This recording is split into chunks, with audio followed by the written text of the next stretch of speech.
तो हेलो मेरे प्यारे बच्चों, स्वागत है आप सभी का राहुल एकेडमी की एक और बेहतर वीडियो में। तो प्यारे बच्चों, आज की इस वीडियो में हम लोग पढ़ने वाले क्लास 12 के फिजिक्स का एक मोस्ट इंपॉर्टेंट डेरिवेशन जो आपके बोर्ड के एग्जाम के दृष्टि से काफ़ी ज़्यादा महत्वपूर्ण है। हर साल ये क्वेश्चन आपके बोर्ड के एग्जाम में कम से कम 3 से 4 नंबर में पूछा जाता है। तो प्यारे बच्चों, आज की जो हमारी मुख्य टॉपिक है वो है हाइगेंस के द्वितीयक तनिकाओं के सिद्धांत के आधार पर परावर्तन की व्याख्या।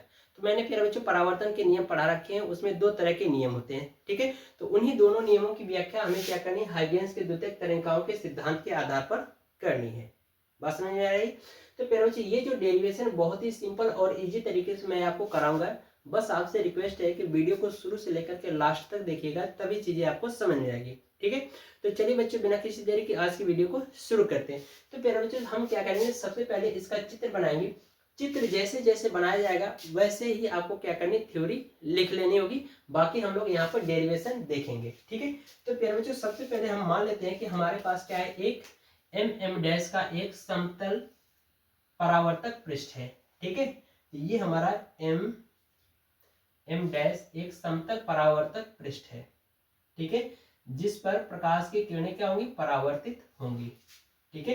तो ये हमारा परावर्तक पृष्ठ है और इस परावर्तक पृष्ठ पर एक समतल तरंगाग्र क्या हो रहा है, तिरछा आपतित हो रहा है। तो अब समतल तरंगाग्र कैसे तिरछा आपतित हो रहा है, तो इसके लिए यहाँ पर हम क्या करेंगे, तरंगिका बनाएंगे, ठीक है। मान लेते हैं कि ये पहली तरंगिका है और ये दूसरी तरंगिका हो रही है, ठीक है। यानी कि इस परावर्तक पृष्ठ पर क्या हो रही है, आपतित हो रही है। इसका नाम दर्शा देते, ये पहली है और ये दूसरी है। इनकी चाल मान लेते कितना है, v है, ठीक है। तो पहली वाली जो तरंगिका है, मान लेते हैं कि ये बिंदु ए पर क्या हो रही है, आपतित हो रही है, ठीक है। तो इनके बीच में ढेर सारी तरंगिकाएं होती हैं, ठीक है। तो ये तरंगिकाएं प्यारे बच्चे जिस माध्यम से चलती है उस माध्यम के सभी कण क्या होते हैं, समान कला में होते हैं। तो उस पर यदि प्यारे बच्चे हम क्या करते हैं, एक काल्पनिक पृष्ठ की रचना करते हैं, तो वह हमारा क्या कहलाता है, एक नए तरंगाग्र का निर्माण करता है। तो इस पर क्या करेंगे, इसके बीच में क्या होंगे, ढेर सारी तरंगिका होंगी। तो उसके माध्यम के कण सभी समान कला में होंगे, तो उस पर हम क्या करेंगे, एक काल्पनिक पृष्ठ की रचना करेंगे। तो ये हमारा ए बी तरंगाग्र बनेगा। तो ये जो ए बी तरंगाग्र प्यारे बच्चों होगा, ये हमारा आपतित तरंगाग्र कहलाएगा, ठीक है। अब ये जो दूसरी तरंगिका है, ये बिंदु बी से सी पर आकर के आपतित होगी, ठीक है। तो जितना समय इसको बी से सी तक आने में लगेगा, उतना ही ये वाली जो पहली तरंगिका है, ये परावर्तित होकर के बिंदु डी तक पहुंच जाएगी। तो यहाँ पर दर्शा देते बिंदु डी, ठीक है। बिंदु डी पर आपतित हो जाएगा। बात समझ में आ रही? यानी कि जितना इसको ए से डी तक जाने में समय लग रहा है, उतना ही बी से सी तक इस दूसरी वाली को आने में समय लगेगा। यानी कि हम ये भी कह सकते हैं कि जितना एडी की दूरी होगी उतना ही बीसी की दूरी होगी। बात समझ में आ रही? तो इसको हम क्या करेंगे, यहाँ पर इसको इस तरह से मिला देंगे, तो ये सी डी हमारा परावर्तित तरंगाग्र कहलाएगा। और ये जब ए से डी तक आएगा, तो ये जो दूसरी तरंगिका सी से आगे की ओर क्या हो जाएगी, परावर्तित हो जाएगी। ये चीज आपको समझ में आ रहा है? अब प्यारे बच्चों, हम क्या करेंगे, यहाँ पर अभिलंब खींच देते हैं बिंदु ए पर। अभिलंब खींचते हैं तो प्यारे बच्चों, यहाँ पर बना कोण आपतन कोण आई होगा, तो ये भी पूरा आपतन कोण आई कहलाएगा, ठीक है।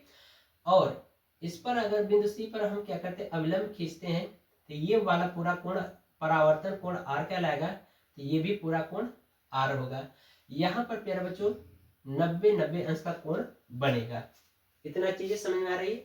अब प्यारे बच्चों, हम क्या करते हैं, इसका डेरिवेशन करते हैं, ठीक है। इसको थोड़ा सा यहाँ पर बढ़ा दीजिए, ठीक है। तो जैसे जैसे प्यारे बच्चों हम लोगों ने चित्र बनाया, वैसे ही आपको क्या करनी है, थ्योरी लिख देनी होगी, ठीक है।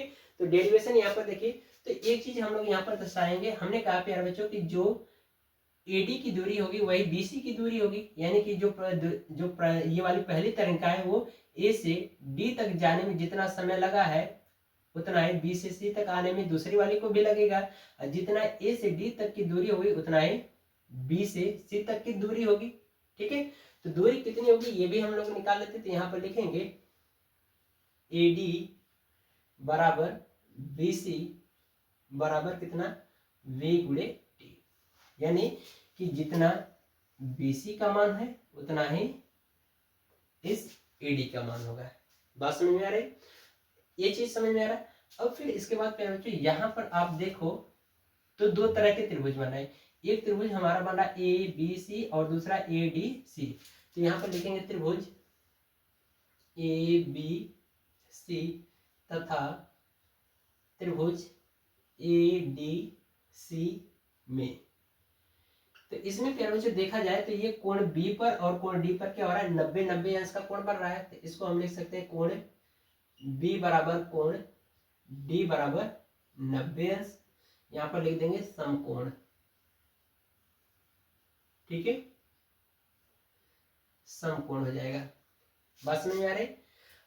हम लोग ऐसा क्यों कर रहे हैं, क्योंकि प्यारे बच्चों हमें तो एक नियम तो यहाँ से सिद्ध हो जा रहा है प्रकाश के परावर्तन का, कि आपतित किरण, परावर्तित किरण तथा आपतन बिंदु पर खींचा गया अवलंब तीनों एक ही तल पर होते थे। चित्र से पहले नियम की व्याख्या हो जा रही है।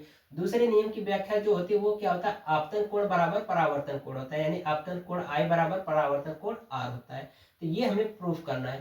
तो इसी के लिए हम क्या करें, यहाँ पर त्रिभुज का नियम लगाएंगे। ठीक है, तो इतनी चीजें आपको समझ में आ रही है। अब इसके बाद प्यारे बच्चों यहाँ पर देखो कि ये जो दोनों त्रिभुज हैं, ठीक है, यानी कि त्रिभुज ए बी सी और त्रिभुज ए डी सी, इन दोनों की उभयनिष्ठ भुजा क्या है, ए सी है। तो यहाँ पर लिख सकते हैं कि ए सी बराबर ए सी, यहाँ पर लिख देंगे उभयनिष्ठ भुजा, उभयनिष्ठ भुजा। तो उभयनिष्ठ भुजा हो गया। अब प्यारे बच्चों यहाँ पर देखो, आपने कक्षा 10 में त्रिभुज चैप्टर पढ़ा था गणित में, वहां पर आपको समरूपता के नियम पढ़ाए गए थे। एक प्रमेय थी SAS, यानी कि साइड एंगल साइड, यानी कि भुजा कोण भुजा, यानी कि जब त्रिभुज, दोनों त्रिभुज की दो भुजाएं और एक कोण आपस में बराबर हो जाते हैं तो वो त्रिभुज हमारे क्या हो जाते हैं, समरूप हो जाते हैं। तो जब समरूप हो जाएंगे तो उनके जो अंदर के जो कोण होंगे वो सभी क्या हो जाएंगे, समान हो जाएंगे। ठीक है, तो यही चीज यहाँ पर देखो प्रूफ हो रहा है कि दो भुजा यहाँ पर समान हो गई और दो त्रिभुज के, यानी कि त्रिभुज के दोनों कोण भी क्या हो गए, समान हो गए। तो यहाँ पर क्या हो रहा है कि SAS नियम लग जाएगा। ठीक है, तो यहाँ पर लिखेंगे SAS के अनुसार, ठीक है, SAS के अनुसार जो त्रिभुज A B C तथा, ठीक है, यहाँ पे लिख देंगे त्रिभुज ABC तथा त्रिभुज ADC समरूप है, समरूप है। अतः जब त्रिभुज समरूप हो जाएंगे तो इनके कोण भी सभी क्या हो जाएंगे, समान हो जाएंगे। तो इसलिए ये कोण और ये कोण क्या हो जाएंगे, आपस में बराबर हो जाएंगे। तो इसलिए ये कोण I बराबर कोण R हो जाएगा। ठीक है, तो यही परावर्तन का दूसरा नियम कहलाता है, यानी कि आपतन कोण बराबर परावर्तन कोण। तो यहाँ पे लिख देंगे यह परावर्तन का दूसरा नियम है। तो दूसरे नियम की व्याख्या हो गई। अब पहले नियम की व्याख्या क्या हो जाएगी। पहला नियम क्या होता है, परावर्तन की, आपतित किरण तथा परावर्तित किरण तथा आपतन बिंदु पर खींचा गया अवलंब तीनों एक ही तल पर होते हैं। ये परावर्तन का पहला नियम है। तो इसमें आप देख सकते हो कि ये आपतित किरण है, ये परावर्तित किरण है और ये आपतन बिंदु पर खींचा गया अवलंब तीनों क्या है, एक ही तल पे होते हैं।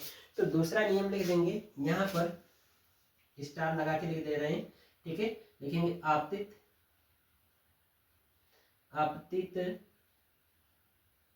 यहाँ पर तरंगाग्र है ना, ठीक है, लेकिन चलिए आपतित किरण कामा परावर्तित किरण तथा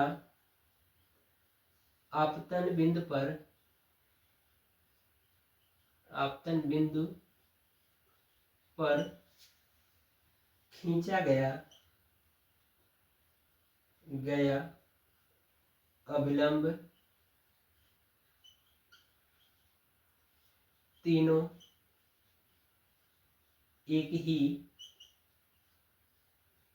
तल पर होते हैं। ठीक है, तो ये ये हमारा क्या होगा, प्रकाश का परावर्तन का प्रथम नियम होगा। तो लिख देंगे यह परावर्तन का प्रथम नियम है।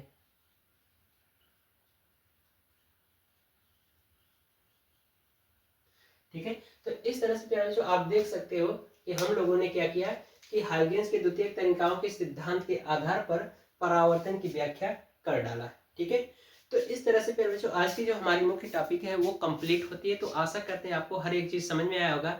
यदि प्यारे बच्चों आपको वीडियो पसंद आई हो तो वीडियो को लाइक करिए और चैनल को सब्सक्राइब करना न भूलिएगा। मिलते हैं आपसे अगली वीडियो में, तब तक के लिए गुड बाय, थैंक यू, जय हिंद बच्चों।